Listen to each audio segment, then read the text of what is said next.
Hello বন্ধুরা, তিলোত্তমার নতুন একটা ব্লগে তোমাদের সবাইকে স্বাগত। বাজে এখন সন্ধে 7টা, আর মেয়ে বায়না ধরেছে সে এখন চিকেন খাবে।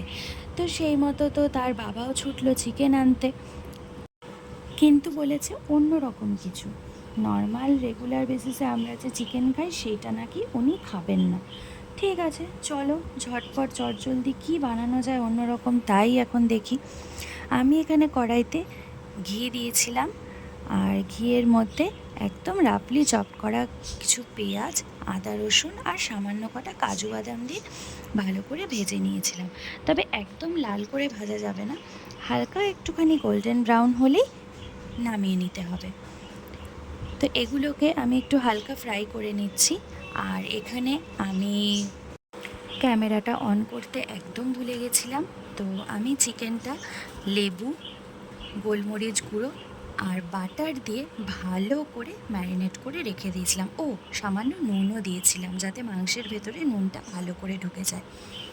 তো সেই মতো মাংসটা মেখে আমি কিছুক্ষণ রেখে দিয়েছিলাম। আর এখানে আমার ওই পেঁয়াজ, আদা, রসুন এগুলো আমার ভালো করে ভাজাও হয়ে গেছে।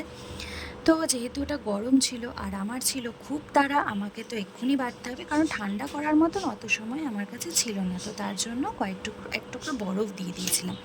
তো বরফ দিয়ে ওটাকে ভালো করে পেস্ট করে কড়াইতে আবার একটু বাটার দিয়ে মশলাটা দিয়ে দিয়েছিলাম। দেওয়ার পরে তার মধ্যে আগে থেকে ম্যারিনেট করা মাংসটাও আমি দিয়ে দিয়েছিলাম। তো চলো এবার মাংসটা ভালো করে মিশিয়ে নিয়ে মাংসতে যেহেতু নুন দেওয়াই ছিল, তো এখন আমি এই মুহূর্তে নুনটা দিচ্ছি না, পরে টেস্ট করে দেখে নেব নুন দরকার আছে কি নেই। তো এখানে আমি সামান্য একটু গুঁড়ো লঙ্কা দিলাম, যেহেতু ব্ল্যাক পেপারটা একটু বেশি পরিমাণে দিয়েছিলাম, তো এখানে গুঁড়ো লঙ্কাটা একটু কম দিলাম। আর দিয়ে দিলাম হলুদ, আর কালারের জন্য সামান্য ওই 1 চামচ মতন কাশ্মীরি গুঁড়ো লঙ্কা। ব্যাস সব একসঙ্গে মিশিয়ে নিই।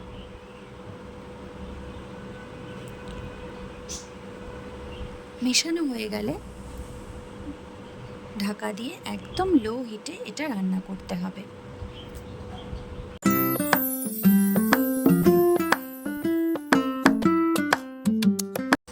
খুব ভালো করে আমি মাংসটা মিশিয়ে নিয়েছি মশলার সাথে, এবার ঢাকা দিয়ে দিলাম আর গ্যাসটা একদম কম করে দিলাম।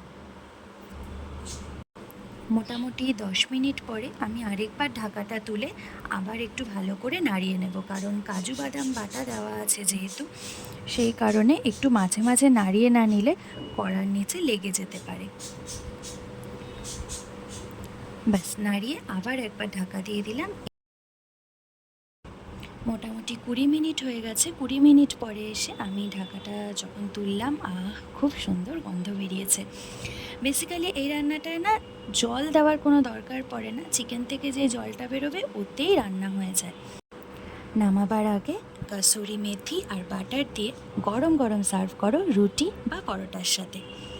ভিডিওটা ভালো লাগলে লাইক, কমেন্ট, শেয়ার করতে কিন্তু একদম ভুলবে না। এনজয়।